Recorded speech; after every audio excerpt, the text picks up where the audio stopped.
هل سبق لك أن نظرت إلى الأرض تحت قدميك وتساءلت عما يكمن عميقاً في الأسفل؟ ليس فقط التربة والصخور والحمم البركانية، بل شيء أكثر من ذلك. لقرون عديدة كان البشر مفتونين بفكرة وجود عالم مخفي داخل عالمنا. هذا ليس مجرد نظام كهوف بسيط نتحدث عنه هنا، إنه عالم سري شاسع، حضارة كاملة مزدهرة في الظلام. هذا هو المفهوم الأساسي لنظرية الأرض الجوفاء. تشير هذه النظرية إلى أن كوكبنا ليس كرة صلبة، بل قشرة تحتوي على مساحة داخلية صالحة للسكن. وفي هذا الداخل تعيش كائنات تختلف عنا كثيراً. إنهم سكان الأعماق، سكان الأغارثة، أو شامبالا الأسطوريون. لقد غذا هذا المفهوم العديد من الأساطير والقصص، ورسم صورة لجنة لم يمسها فوضى العالم السطحي. من بين أشهر هؤلاء السكان المفترضين هناك الكائنات المعروفة باسم الرماديون، غالباً ما يرتبطون بظواهر الكائنات الفضائية والأطباق الطائرة.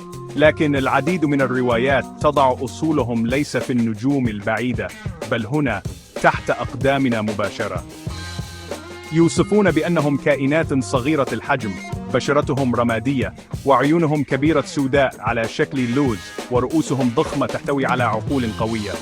أجسامهم هزيلة، وأطرافهم نحيلة، وملامح وجوههم قليلة، مما يشير إلى مسار تطوري طويل بعيداً عن العمل الجسدي نحو الذكاء الخالص.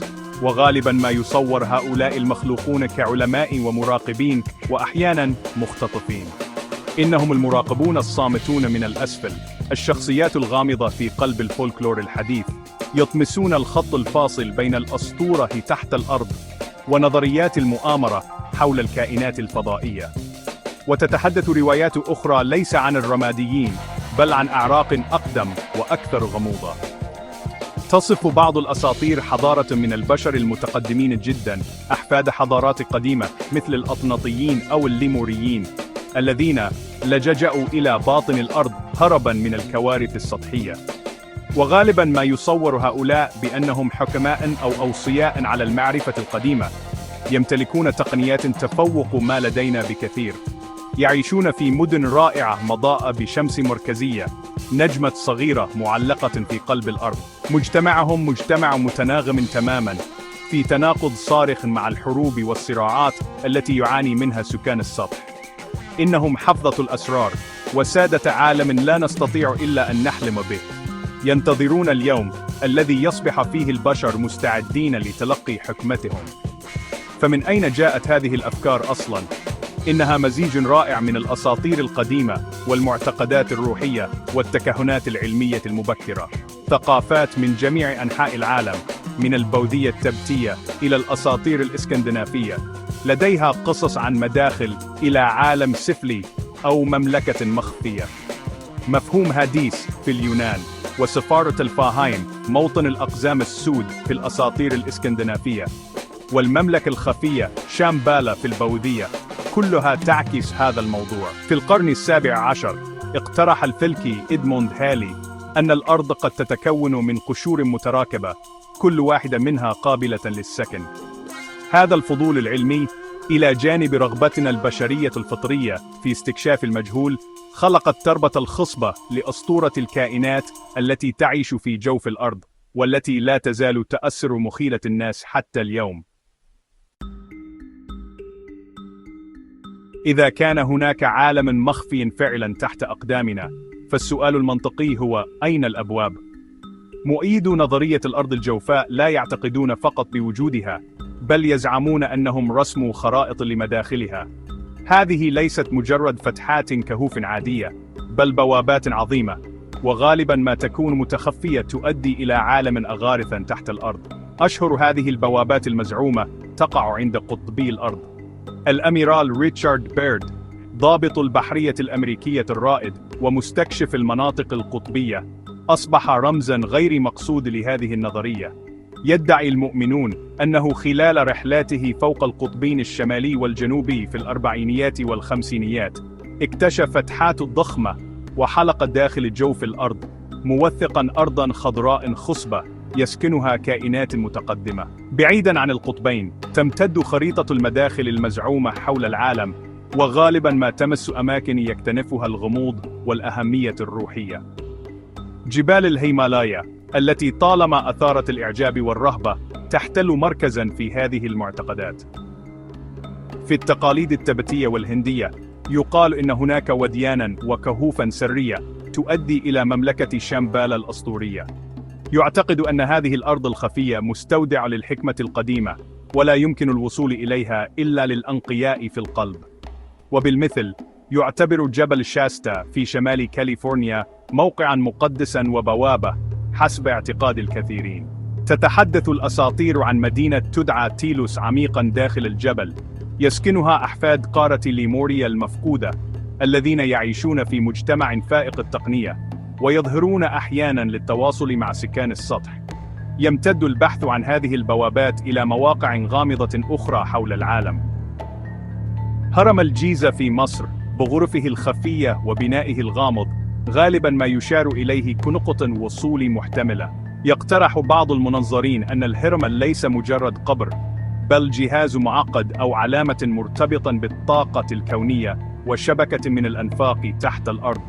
في أمريكا الجنوبية اكتسب كهف تايوس في الإكوادور شهرة بعد أن ادعى المستكشف يانوس خوان موريتش اكتشاف شبكة من الأنفاق الاصطناعية ومكتبة معدنية تحتوي على تاريخ حضارة مفقودة. هذه المواقع من المعالم القديمة إلى العجائب الطبيعية البعيدة تشكل نقاط أمل لأولئك الذين يسعون لإثبات وجود عالم داخل عالمنا.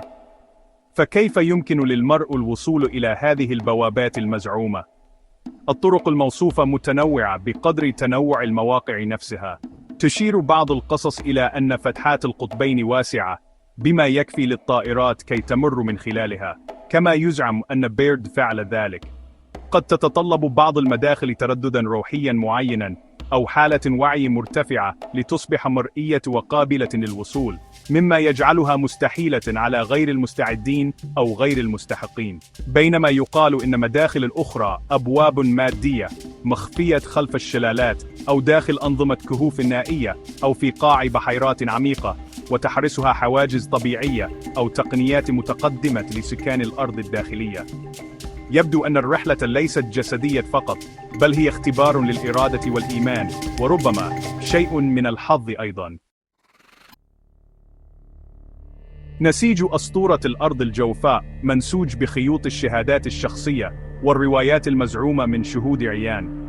هذه القصص التي انتقلت عبر الكتب والمقابلات ومنتديات الإنترنت هي الوقود السردي الذي يبقي الأسطورة حية.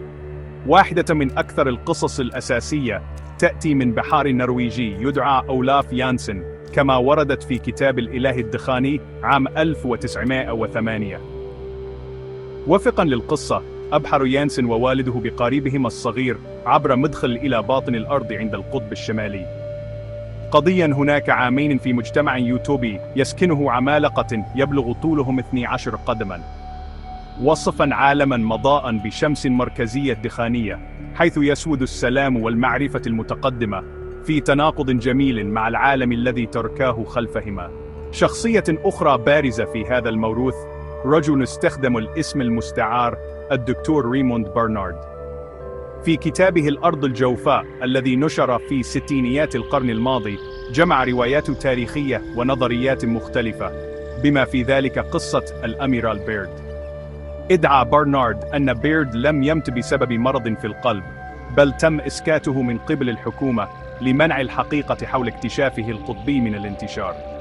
وزعم أن مذكرات بيرد السرية وثقت لقائه مع السيد في العالم الداخلي، وهو كائن حذره من مسار البشرية المدمر بالأسلحة النووية. هذا السرد حول بيرد من مستكشف بسيط إلى رسول، شاهد رئيسي على واقع تسعى القوى العالمية لإخفائه عن الجمهور. الشهادات الحديثة غالبا ما تركز على الرماديين الغامضين أكثر من العمالقة الطيبين. كثير من الأشخاص الذين يدعون أنهم اختطفوا من قبل كائنات فضائية يصفون تجارب يمكن تفسيرها على أنها لقاءات مع سكان تحت الأرض. يذكرون نقلهم إلى قواعد تحت الأرض عبر مداخل خفية في الجبال أو تحت البحر. في الداخل يشاهدون إجراءات طبية متقدمة وبيئات معقمة، وكائنات ذات قدرات تواصل الذهني قوية. كثيرا ما تتضمن هذه الروايات تحذيرات الرماديين بشأن صحة الأرض البيئية ومخاوفهم من نزعة البشر نحو التدمير الذاتي. هذا التشابه في قصص الاختطاف، سواء نسبت إلى كائنات فضائية أو سكان باطن الأرض، يضيف طبقة من الغموض ويمنح المؤمنين شعورا بالمصداقية. لكن في الواقع هذه الشهادات تظل خارج نطاق الدليل القاطع. إنها قصص مثيرة بلا شك، لكنها تعتمد على الإيمان بالراوي أكثر من اعتمادها على الأدلة المادية. يشير المشككون إلى أن العديد من هذه الروايات يمكن تفسيرها بظواهر نفسية، مثل الأحلام الحية أو شلل النوم أو قدرة العقل البشري الهائلة على بناء السرديات لفهم التجارب الغريبة. قصة أولاف يانسن تعتبر عموماً عملاً خيالياً، وسجلات رحلات بيرد الفعلية لا تظهر أي دليل على اكتشاف كهذا. ومع ذلك، بالنسبة لأولئك الذين يرغبون في التصديق، تظل هذه القصص الشخصية أكثر قوة من أي دحض علمي، وتقدم لمحة مغرية عن عالم يختبئ على مرمى الخيال. أساطير الكائنات التي تعيش في باطن الأرض نادراً ما تصففهم كمراقبين سلبيين. في الواقع، غالباً ما يصورون كقوى فعالة تغير مجرى التاريخ البشري من خلف الكواليس. واحدة من أكثر الأفكار إلحاحاً هي أن هؤلاء السكان الجوفيين هم الآلهة الأصلية للحضارات القديمة. فكر في الأمر للحظة: كائنات تظهر من الأرض أو الجبال، تملك تقنيات تبدو سحرية للبشر الأوائل، كالطيران ومصادر طاقة هائلة والتخاطر الذهني. من السهل أن نرى كيف يمكن أن يخطأ في اعتبارهم آلهة. يرى مؤيد هذه النظرية أن أساطير مثل الأنوناكي السومريين أو فيراكوتشا لدى الإنكا ما هي إلا سجلات تاريخية مشوهة لتفاعلات مع هؤلاء السكان المتقدمين في باطن الأرض. ويقال إن هذا التأثير يمتد مباشرة إلى تطورنا التكنولوجي.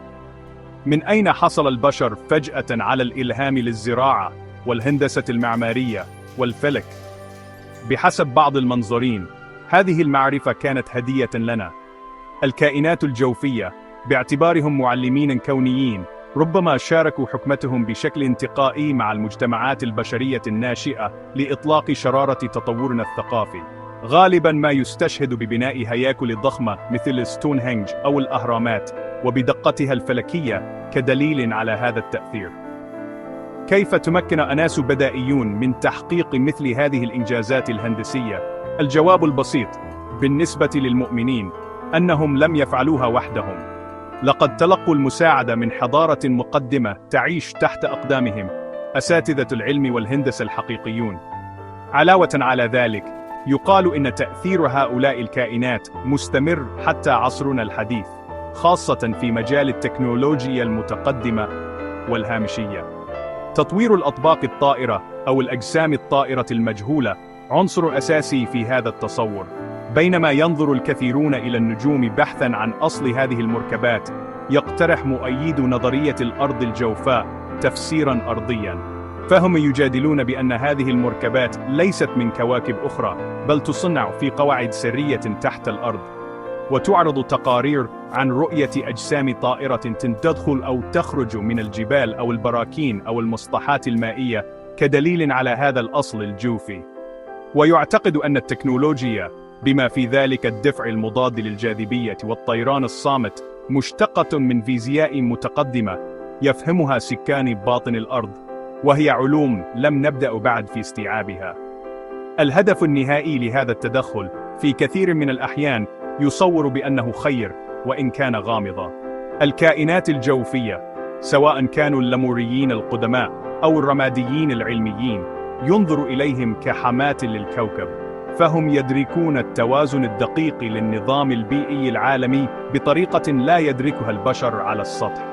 تحذيراتهم بشأن الحرب النووية وتدمير البيئة، التي كثيرا ما تنقل خلال لقاءات مزعومة، تعتبر محاولات يائسة لإرشادنا بعيدا عن الفناء الذاتي. في هذا التصور، هم لا يؤثرون فقط في ماضينا، بل يحاولون فعليا تأمين مستقبلنا.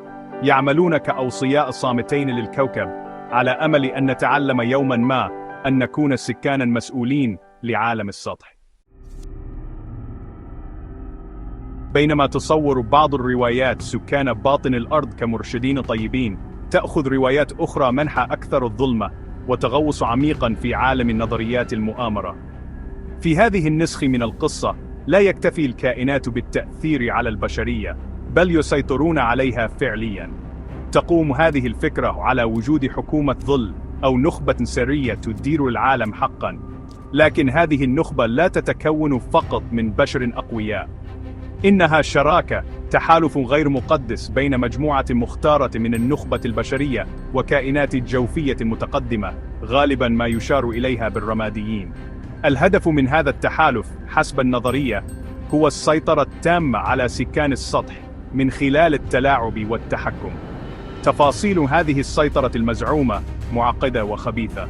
تشير النظرية إلى أنه مقابل تكنولوجيا متقدمة مثل الرقائق الدقيقة والألياف الضوئية وأسلحة الطاقة، منح النخبة البشرية للرماديين حق العمل بحرية على السطح، وهذا يشمل حق اختطاف البشر لإجراء تجارب وراثية وخلق هجائن بين الإنسان والرماديين للتسلل تدريجيا إلى مجتمعنا. يقال إن الأسواق المالية والأحداث السياسية والسرديات الإعلامية الكبرى كلها تدار من وراء الكواليس بواسطة هذا التحالف المشترك. تفتعل الحروب وتنهار الاقتصادات وتصنع الحركات الاجتماعية، كل ذلك لإبقاء سكان السطح منقسمين ومشتتين وغير مدركين لأسيادهم الحقيقيين الذين يعيشون في الأسفل. غالبا ما تتقاطع هذه الرواية مع نظريات مؤامرة شهيرة أخرى لتخلق نظرية كبرى موحدة لكل ما هو خاطئ في العالم. ينظر إلى جماعات مثل المتنورين والنظام العالمي الجديد ومجموعات سرية مثل مجموعة بيلدربيرغ كواجهات بشرية لهذا المخطط الجوفي، وتفسر الرموز التي يستخدمونها مثل العين التي ترى كل شيء كإشارات إلى أسيادهم الخفيين. هذا يخلق رؤية قوية ومرعبة للعالم، حيث لا شيء عشوائي وكل أزمة جزء من خطة شريرة متعمدة. إنها قصة تقدم إجابة بسيطة لمشاكل معقدة، وتنسب كل مصائب المجتمع إلى عدو خفي واحد، ما يجعل العالم يبدو أكثر رعبا، ولكن بشكل ساخر أكثر قابلية للفهم. من منظور نقدي، تنهار هذه النظريات عند التدقيق، فهي تعتمد على ربط أحداث غير ذات صلة بالتخمين، وتخلط بين الترابط والسببية، وتفسر الرموز بطرق لم تكن مقصودة أصلاً. لا يوجد أي دليل يمكن التحقق منه على وجود مثل هذا الاتفاق بين النخبة البشرية والكائنات الجوفية. تنتعش هذه القصص في بيئة يسودها عدم الثقة في السلطة والمؤسسات، ورغم أن التشكيك في السلطة أمر صحي، فإن نسب الأحداث العالمية إلى عرق سري من الرماديين تحت الأرض يتطلب قفزة إيمانية تتخلى عن المنطق والدليل. إنها حبكة جذابة لفيلم خيال علمي، لكنها كشرح للسياسة والاقتصاد الواقعيين، فهي أشبه بالفولكلور الحديث منها بنظرية موثوقة للحكم. عندما ننتقل من عالم الأسطورة والمؤامرة إلى عالم العلم، تواجه فكرة الأرض الجوفاء عقبات حقيقية وصلبة. فهمنا لما يوجد في باطن كوكبنا لا يعتمد على التخمين، بل يستند إلى عقود من الدراسة العلمية الدقيقة، وخاصة في مجال الزلازل. في كل مرة يحدث فيها زلزال، ترسل الموجات الزلزالية، موجات P وموجات S، اهتزازاتها عبر الكوكب بأكمله. من خلال قياس كيفية انتقال هذه الموجات وسرعتها وانعكاساتها والمناطق التي لا تظهر فيها، يستطيع العلماء رسم صورة دقيقة لما يوجد تحت أقدامنا. الأمر يشبه إلى حد ما إجراء تصوير بالموجات فوق الصوتية للأرض، والنتائج واضحة جدا. بيانات هذه الدراسات الزلزالية تقدم لنا قصة متماسكة. للأرض بنية واضحة، قشرة رقيقة من الخارج، تليها طبقا سميكا لزجة تسمى الستار، ثم نواة خارجية سائلة، وأخيرا نواة داخلية صلبة. سلوك موجات S تحديدا مهم جدا، فهي لا تستطيع الانتقال عبر السائل، وتوقفها عند عمق معين هو ما يخبرنا أن النواة الخارجية منصهرة. أما الطريقة التي تنكسر بها موجات P عند مرورها عبر المركز فتدلنا على وجود كرة صلبة في قلب كوكبنا. هذه الأدلة تتعارض مباشرة مع فكرة وجود قشرة مجوفة أو شمس مركزية. الضغط الهائل ودرجات الحرارة المرتفعة في باطن الأرض يجعل من المستحيل وجود أي تجويف كبير. علاوة على ذلك، تقدم جاذبية الأرض دليلاً قوياً آخر. يمكننا حساب كتلة كوكبنا بناء على قوة جاذبيته للأشياء على سطحه مثلنا وللأجرام السماوية الأخرى مثل القمر. تتوافق نماذجنا الحالية لكوكب صلب وكثيف ذو نواة معدنية تماماً مع هذه الكتلة المحسوبة. لو كانت الأرض مجوفة لكانت كتلتها أقل بكثير وجاذبيتها أضعف بكثير مما نقيسه فعلياً. كان من الممكن أن يبتعد القمر عنا وربما هرب الغلاف الجوي إلى الفضاء. مجرد وجودنا هنا ونحن ملتصقون بالأرض دليل على أن كوكبنا صلب وضخم. إذا كانت الأدلة العلمية بهذه القوة ضد فكرة الكوكب المجوف، لماذا تستمر هذه الفكرة؟ الجواب يكمن في طبيعة الإيمان وجاذبية المجهول. العلم يقدم إجابات مبنية على الملاحظة والدليل، لكن هذه الإجابات قد تبدو أحياناً عادية.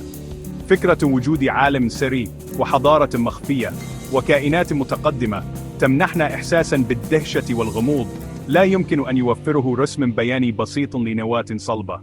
إنها تخاطب خيالنا ورغبتنا العميقة في أن يكون العالم أكثر سحراً مما يبدو عليه. أسطورة الأرض الجوفاء ليست فرضية علمية، إنها أسطورة حديثة وشهادة على قدرتنا على الحلم بعوالم تتجاوز عالمنا حتى لو كان ذلك العالم تحت أقدامنا مباشرة. ونحن نقف هنا في عام 2025 ننظر إلى النجوم وإلى الأرض تحت أقدامنا، نجد أنفسنا عند مفترق طرق مألوف تقاطع بين ما نعرفه وما نتخيله.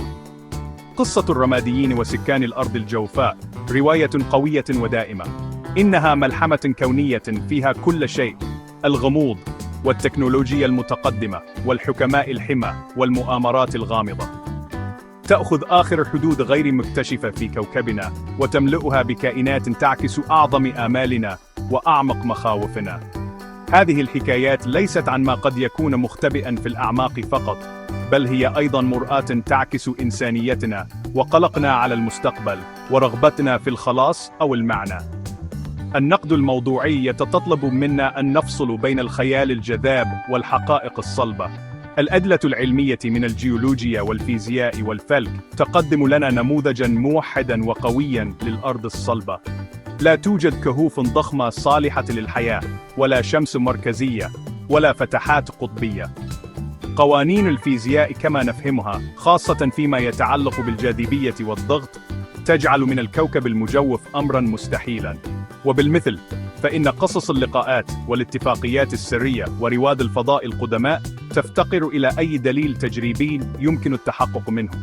إنها مبنية على روايات وتخمينات ورغبة في ربط نقاط قد لا يكون بينها أي صلة حقيقية. القصص ممتعة، لكنها ليست واقعاً. ومع ذلك، تجاهل هذه الأساطير تماماً باعتبارها بلا قيمة هو تجاهل نقطة جوهرية عن الروح البشرية. على مدى آلاف السنين روينا القصص لنفهم الكون. السماء أصبحت لوحة للنجوم والآلهة، والأرض تحتنا صارت العالم السفلي أو موطن الأرواح أو جنة مخفية. نظرية الأرض الجوفاء ليست إلا تجسيداً حديثاً لهذا التقليد العريق، محدثة بلغة الأجسام الطائرة والكائنات الفضائية والتكنولوجيا المتقدمة. إنها تظهر تعطشنا الدائم للاستكشاف والاكتشاف. إذا لم نعثر على قارات جديدة على السطح، فربما نجدها في المركز. وإذا لم يزرنا الفضائيون من النجوم، فربما كانوا هنا طوال الوقت. في النهاية، البحث عن سكان باطن الأرض هو رحلة في خيال الإنسان. إنه يدفعنا للتفكير النقدي والمطالبة بالدليل والتمييز بين ما هو حقيقي وما هو مجرد قصة جيدة. وبينما يخبرنا العلم أن الأرض تحت أقدامنا صلبت من الصخر والمعدن، سيظل خيالنا حراً في الحفر أعمق. الكون مكان شاسع وغامض، ورغم أن الأرض الجوفاء قد لا تكون جزءاً من واقعه، فإن الدافع الذي خلق الأسطورة، الرغبة في التساؤل والاستكشاف والتعجب ماذا لو، هو نفسه الدافع الذي يغذي كل اكتشاف علمي حقيقي. وهذا هو الأفق الذي لا حدود له.